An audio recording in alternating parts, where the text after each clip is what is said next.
Let's just open up this video by cutting to the chase. Marvel Tokon Fighting Souls closed beta weekend might be the most fun I've had with the fighting game ever. Even with such a limited time set, made even more limited by getting my beta code a day late, and not being able to stay up too much during the night to play it more, this by far has been one of the most fun fighting game experiences that I've ever had. And that's just from a more casual fighting game player standpoint.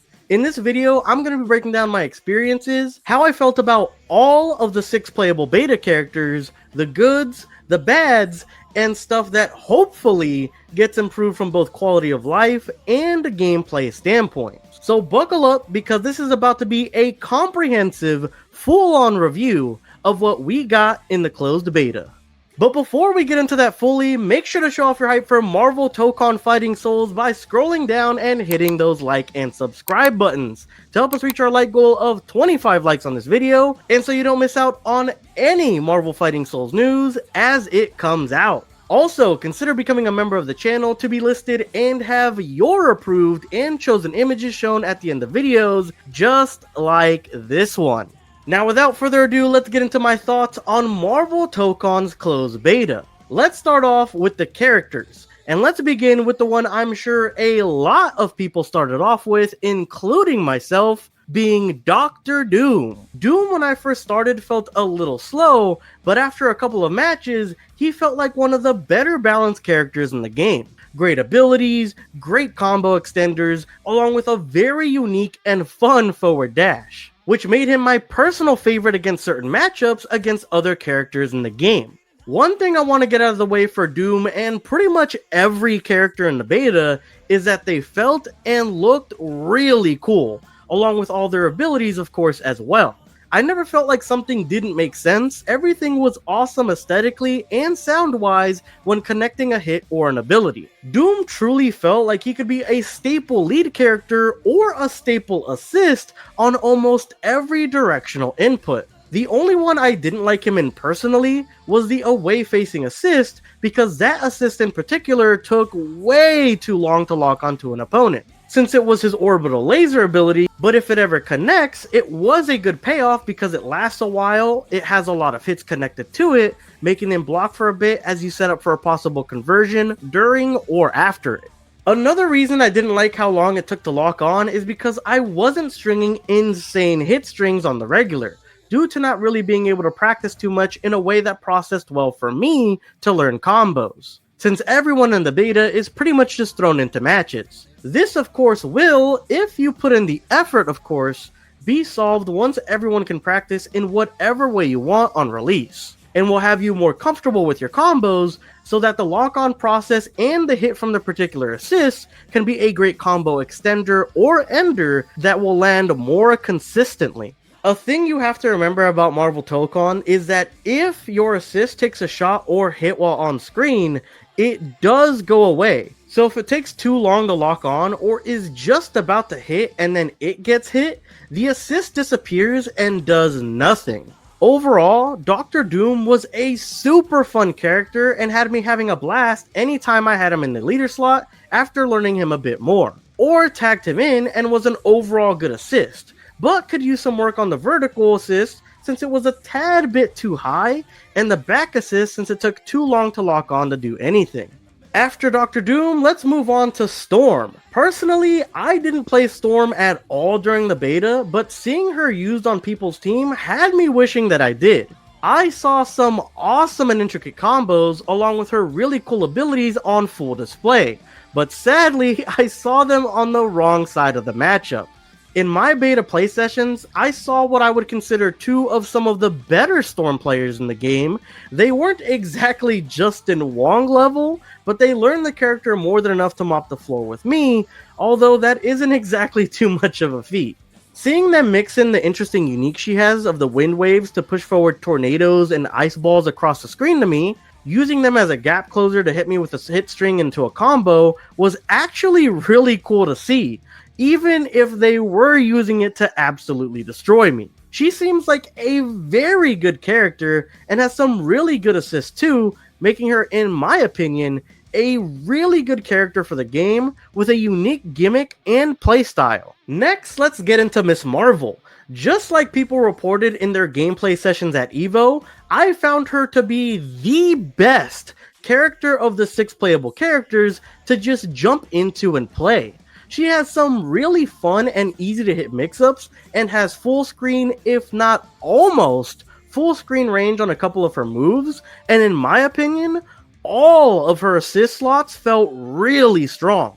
Miss Marvel really just felt like the most well-rounded and fast-paced character of all of the 6, despite her not having an aerial dash to stay up longer. She does, however, have an upward tornado arm move that does help her stay in the air if you're looking to dodge an assist or move and need the extra air time to do so. Her flexibility on movement, combos, easy mix-ups, and how you can position right in front of the opponents with one of her assists is just some of the many reasons that out of the 6, she felt like one of the strongest, easiest, and best characters in this closed beta.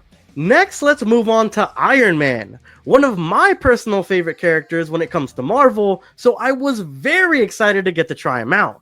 And gameplay-wise, he did not disappoint. He feels like his moves have a decent speed, he obviously has a really good range game to keep away opponents with his beams and blasts, has fantastic assists as well, with one of my favorites being his rocket setup with the away assist, and has great movement moves like his passive, which is similar to the ones shared with Doctor Doom and Star-Lord, but his has the distinction of being slightly different with aerial omnidirectional movement, which whenever I used it felt awesome and was super responsive to my commands, letting me outplay movement-wise my opponents, while also having some awesome fast conversion moves like a high burst knee to take enemies out of the air, and a downward angled sort of drop kick for when you're coming back from a landing. Overall, Iron Man was a really well-rounded character, someone I loved using in the leader role along with loving to have in my forward and back-facing assist. His vertical wasn't exactly my favorite, but as long as he wasn't sitting in that slot, I made sure to use his moves whenever they would benefit my combos or to gap close. Next on up, let's talk about Star-Lord. A really solid option. I used him in my assist slot more than anything, where I just fell in love with using his vertical, because of where it hits in front of you, taking up all the space from ground to aerial. Of course, his other assists were great, with the back assist in particular, throwing one of his capture bubbles, threatening any opponent in its range of being caught lacking, to being converted on with a full combo if hit. Gameplay-wise though, he was not for me. In the time that I played him in the leader role, he felt very slow compared to every other character in the roster to me, and it felt like his hits reflected that as well, if that makes any sense. Once you get your combos going with him though, you can get some crazy things started. And after looking at some other people's gameplay on him though, through my sessions and through other content creators, it's very apparent it was a problem of me not knowing how to play him properly, more than he was just a bad character. From what I've seen, it seems like Star-Lord has the biggest combo potential when it comes to his extensions through his bubble and freeze gun when you switch its element from fire, not including infinites and loops that have already been found, which we will touch on later in this video. And finally, last and certainly least, to me anyways, is Captain America. Now I'm going to be upfront with all of you. I never played Cap, and I never will play Cap. What happened in the MCU's version of Civil War has made me Cap's absolute #1 hater. But besides that, I did go against plenty of Cap players and got to see firsthand what this dirty shield-throwing, super serum guzzling soldier was capable of. And to be honest, he looked like a ton of fun, I'm not gonna lie. I definitely missed out on not trying him out. Just from the gameplay we've seen before the beta, he was described by EVO attendees and just outright looked like a Shoto character. Someone who was well-rounded and just a jack of all trades, who was a sort of good entry character to the game's mechanics. And playing against him, I can say he looked just like they surmised. He had a really decent hit string with his combos were really cool looking, And they were able to be extended even more through some of his shield play and being able to ping pong the shield, throw it in different ways to throw off your opponent, and kick it back once it returns, which just seemed like an overall super cool and fun mechanic as well. It even reminded me a little how City of the Wolves Ronaldo would be when he busts out the soccer ball and what he could do with that. Overall, I think if you're a fan of Captain America and you've dreamed of hitting some awesome combos and shield tricks to throw off your opponents in style, that you wouldn't be disappointed with what you can do with his shield in combat. It all seems to be there, and then some. All of these characters, to me anyways, felt vastly different, which is a fantastic thing. And of course, they had abilities that reflected that. If you want an example of the differences, look no further than the official unique abilities that the characters have as passives through Marvel Tokon's official movesets. The only problem was, again, and this will be touched on in the negatives of the beta, because there was no actual practice room. It was hard to flush out these characters to their full potential. And which in turn had most battles just being button mashing between two people where they hit similar hit strings through their auto combos. But even with that being said, the differences were definitely there, and even though people were just using auto combos most of the time, they still felt unique enough to see when you get to a better understanding of characters that the diversity will definitely show more than ever. And as the beta proceeded, we got to see more and more people picking up on these intricacies as time passed. This game, to me anyways, felt immensely more fun once we started picking up on some of the ins and outs of the characters and found out how to actually play certain situations and matchups. I felt like I was genuinely really learning, and it felt good to outplay the number of people that I actually beat like that. Just from a design point, the devs are knocking it out of the park when it comes to the design of their abilities and how fun it was to play all of them. For the people that had fears that it would be like Dragon Ball FighterZ, I could definitely see the concern, and auto combo spammers are definitely not going away, but they all felt unique enough to where I didn't feel like I was just fighting 20 different Gokus. I would consider this to be some of the best diversity and fun I've had while playing a fighter, especially when it comes down to it just being a beta period. We still don't know what the full roster count is, but this makes me even more excited to see how unique and cool it would be to play as all the other launch roster characters too. Overall, from a gameplay standpoint, every character had their unique quirks, and taking into account that there was no practice mode, making most people, including myself, just button spam or rely on auto combos, I was still having a ton of fun. Again, I would take it with a grain of salt, as I do lean extremely more on the casual side of enjoying fighters, but I see that people diving into all of the deep mechanics and already playing the game at a competitive level, like fighting game aficionados and veterans, seem to be feeling the same way. So it has me thinking they might have bridged the gap and found a good balance of keeping both casual and competitive people entertained in this huge new fighting game title. Now, with my thoughts on all of the characters out of the way, let's get into some general thoughts on the game, highlighting some of the good and the bad that the game innately brings. Marvel Tokon, as I said before, is a ton of fun, and I was very skeptical about the wall break mechanic to unlock assists and meters in the game at first. But truly, it does make the games more exciting as rounds pass. It was pretty cool to keep track of assists, and it felt like you really had a team capable of bringing back the match if you had your assists in the later rounds. Once you unlock the full function of your team, you're in an entirely different game state than when you first start off the match, and that was a surprisingly fun factor to me. When it comes to the assists themselves, I thought the system was very good and super cool. And not only that, it was handled in a really unique way as well. Having a disassemble feature through the counter system, having different placements of assists do different things, having tags affect the spot and assist you actually have throughout the match, and having them follow up for more damage through certain hit strings and tag-ins or abilities was a really good idea to use the tag-in system, in my opinion, from the developers. Overall, the assist system was great, but it did have a couple of drawbacks. One, it felt like assists can be spammed for almost no downside. If it hits its ability, that's great. You get some HP, and you can even convert into some amazing conversions off of them. But if they get hit, it's not that big of a deal and it comes back relatively quickly. Because there aren't any shared health bars, there's no real disadvantage to your assist getting hit otherwise than just being down for like 3 to 5 seconds. 2. Sometimes assists are hard to actually come out and just plainly wouldn't activate when I was putting in only that input. Sure, you could say that for any tag game or assist game where, oh man, the input just isn't coming out, but it feels really bad when you have 3 of them mugs and not a single one is activating for one reason or another. Sure, ultimately it could have been user error, but I was pretty sure I was calling for it properly. And not only that, sometimes when one wouldn't come out, I would try to go ahead and use another one afterwards because that one wasn't popping out. And sometimes that assist wouldn't come out either.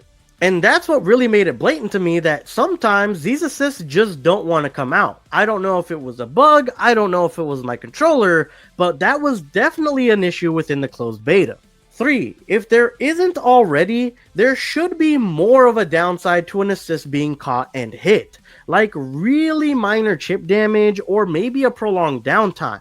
Sometimes these assists can catch a poke ability you need for a gap close, a full combo, or even an ultimate, making it just super unlucky to have timed it improperly with the assist being in front of the lead character and being stuck in a hit animation. Then getting absolutely comboed out of your mind because of it. It didn't happen too much to me, but I definitely caught a couple of opponents slipping because of this. Jumping to another topic, combos of course were relatively easy due to the auto combos and link attacks, but to get more juice for your troubles, tagging was definitely the way to extend them and get bigger and bigger hit strings. I wish this was shown off more because once I figured this out, the combos just kind of started rolling out and it was a ton of fun. And I wasn't even really scratching the surface of what some of these fighting game veterans are doing, where some of these fighting game aficionados were going absolutely insane with upwards of 40 hit mega combos with the tag system. It showed off that even though most people were playing this game as a 1+3 game on the surface level, that the 4v4 can truly exist in this game, and when you get to that level of understanding with the game, it feels like you've unlocked a completely different experience or level. And again, that's with me not even scratching the surface of what I was able to do with those tag combo extensions and assist hits. This ultimately could make the beginning rounds and later rounds in the match feel vastly different too, because as your assists get unlocked, you'll also be unlocking your full team combos that you can alternate through with the tag system as well. Speaking of how some stuff feels in the game, the pacing and speed feels phenomenal. It might look a little slow when you're watching it play out sometimes, especially in the beginning rounds when you only have one assist, but once you get into the gameplay, it feels like a near perfect pace, which was awesome to see. And with characters like Miss Marvel that feel quick, and someone like Star-Lord who in my opinion felt more slow and technical with crazy extensions, you can kind of pick and choose your own flavor of play, and I absolutely love that. As mentioned before as well, this game seems, as of right now anyways, a perfect mix of what Marvel and Arc System Works wanted in terms of gameplay. Good for casual players, and great for people who want to go deeper into the mechanical ins and outs that the game has to offer. It's simple and accessible for newcomers, yet still offers deep and intricate layers for fighting game veterans and competitive players. This is something we've been saying it looked like since the reveal, and this beta really enforced this for me once I got my hands on the game. This potentially can open the game up to being not only one of the best-selling fighting games ever, especially with its link to the Marvel brand, which is vastly popular, but also one of the most kept alive or great live service like fighters if they play their cards right. They already teased and maybe exaggerated a little bit at EVO, saying that they would have plans for 10 years out for this game. And if they keep up their polished work, update what needs to be fixed or updated, and bring out some cool additional content, this could truly be a fighting game that is around for a long time. Speaking of which, this game is also just a ton of fun to watch. I believe this could truly be one of the best looking, fun to watch fighting game I've personally seen since something like Street Fighter 6. It has a great style, there's a lot happening on screen, and it has potential to have awesome comebacks, especially with things like the assists playing a major factor in the gameplay. The only thing that could stop this game from being super fun to play or spectate, in my opinion, is some of the loops or infinites that have already been discovered. There are a couple of characters like Star-Lord apparently that have already been discovered to have a loop, which in my opinion anyways, needs to be tweaked to keep up the competitiveness of the game. Not only that, but there also seem to be some near unblockable setups that happen when you mix up an opponent with your assists that are either straight up unblockable or need to be near frame perfect just in order to block off the mix up with assists. Again, in my opinion, those things should be taken out or tweaked once released, but I'm uncertain of what the vast majority of people think from either a casual or competitive standpoint. And I would love to hear your opinions on things like this in particular in the comment section down below. Lastly, I did want to say, besides one rage quit that happened with one of the enemies in our games, the connection throughout all but one lone game was great. And I had no other inconveniences besides that one set of matches. So overall, the connection to the game seemed awesome, and personally, I played on a wireless connection on my PlayStation 5. Now, after touching on some of the goods and bads of the gameplay, let's touch on the one thing that I think needs to change for quality of life, and for this, I have to mention the matchmaking system. As of the beta, the only way to matchmake is to walk up to a cabinet in Battle Arcadia and have someone join you, or you join someone else who was waiting. Along with that, there was a sort of shortcut way to do this, which was pulling up the player list for your particular Battle Arcadia lobby and filtering the players waiting for a match, who were of course just players already waiting in an open cabinet in your 64-player Battle Arcadia lobby. I was really expecting to be able to have a sort of quick match feature where you can either make a lobby or match up against anyone else in a quick match sort of search option. But as of the beta, you only had the prior ways I listed. I think at the top of the list, if it isn't already, they should work on a matchmaking system that spans more than just the 63 people that could be in your Battle Arcadia session.